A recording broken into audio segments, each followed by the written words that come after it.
Hello guys, അപ്പം നമുക്കിന്ന് ഹെസബേബി ഒത്ത് ഒരു നൈറ്റ് ഔട്ടിന് പോയാലോ, ഒരു നൈറ്റ് ഡ്രൈവിന് പോവാണ്. അപ്പം രാത്രി 1:30 മണിക്കാണ് കേട്ടോ നമ്മൾ ഈ ഒരു നൈറ്റ് ഔട്ടിന് പോകാൻ വേണ്ടിയിട്ട് തീരുമാനിച്ചിട്ടുണ്ടായിരുന്നത്. കാരണം ഹെസബേബിക്ക് കിടന്നിട്ടും ഉറക്കം വരുന്നുണ്ടായിരുന്നില്ല. പകൽ കുറേ സമയം കിടന്നുറങ്ങിയതിൻ്റെ ഒരു ഗുണം കൊണ്ടാണ് കേട്ടോ അതങ്ങനെ. ബട്ട് വ്യാഴാഴ്ച ദിവസമായതുകൊണ്ട് പാവമല്ലേ, ഉറങ്ങിക്കോട്ടെ എന്ന് നമ്മൾ വിചാരിച്ചു. ബിക്കോസ് തേഴ്സ്ഡേ ഫ്രൈഡേ ഓഫുള്ള ദിവസമായതുകൊണ്ട് അവൾ എത്ര കുരുത്തക്കേട് കാണിച്ചിങ്ങനെ നടന്നാലും നമുക്കൊരു പ്രശ്നമുള്ള കാര്യമല്ല. അപ്പോൾ ഫസ്റ്റ് തന്നെ നമ്മൾ ഡിന്നർ വാങ്ങാൻ വേണ്ടി പോയിട്ടുണ്ടായിരുന്നത് KFCയിലാണ്. അപ്പോൾ KFCയിൽ ഡ്രൈവ് ത്രൂയിലൂടെ നമ്മൾ പോയിട്ട് എനിക്ക് മിക്കവാറുമുള്ള ഫുഡ് നമ്മളവിടുന്ന് വാങ്ങിച്ചിട്ടുണ്ടായിരുന്നു. KFC നമുക്ക് മന്ത്ലി വൺസ് ഓർ ട്വൈസ് നമുക്ക് മാൻഡേറ്ററി ആണ് കേട്ടോ. KFC ഒഴിച്ചുകൂടാൻ നമുക്ക് പറ്റുന്നില്ല, അതെന്താണെന്നറിയത്തില്ല.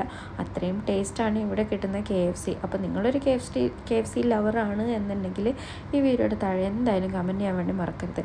ഇനി അടുത്തതായി കമ്പനി അവതരിപ്പിക്കാൻ പോകുന്ന നടുക്ക് മണ്ണ് ഹെസബേബിയുടെ ഫുഡ് ഐറ്റംസാണ് നമ്മളിനി വാങ്ങാൻ വേണ്ടി പോകുന്നത്. ഓക്കെ, നമുക്കുള്ള ഫുഡ് ഐറ്റംസ് വന്നപ്പോൾ തന്നെ ഹെസബേബി ഭയങ്കര എക്സൈറ്റ്മെൻറ്റിൽ ബാക്കിലോട്ട് ചാടി വന്നിട്ടുണ്ടായിരുന്നു.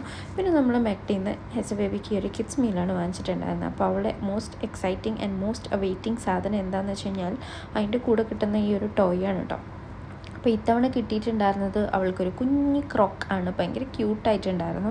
പിന്നെ അതിൻ്റെ കൂടെ കിട്ടുന്നതാണ് കേട്ടോ ഈ ഒരു ഓറഞ്ച് ജ്യൂസ്. പിന്നെ അവൾക്ക് നഗറ്റ്സ് ആണ് ഇത്തവണ നമ്മൾ ഓർഡർ ചെയ്തിട്ടുണ്ടായിരുന്നത്. ചില സമയത്ത് നമ്മൾ ബീഫ് ബർഗറാണ് ഓർഡർ ചെയ്യുന്നത്, ചില സമയത്ത് നഗറ്റ്സ്. അതെല്ലാം കഴിഞ്ഞതിന് ശേഷം നമ്മൾ ഫ്ലാഗ് ഐലൻഡിലേക്ക് പോയിട്ടുണ്ടായിരുന്നത്. ഷാർജയിലാണ് കേട്ടോ ഈ ഒരു ഫ്ലാഗ് ഐലൻഡിൻ്റെ ലൊക്കേഷൻ. കുറച്ച് സമയം അവിടെയൊക്കെ ചുറ്റി തിരിഞ്ഞിട്ട് ഞങ്ങൾ നേരെ വീട്ടിലേക്ക് പോയിട്ടുണ്ടായിരുന്നു. അപ്പോൾ അത്രയേ ഉള്ളൂ.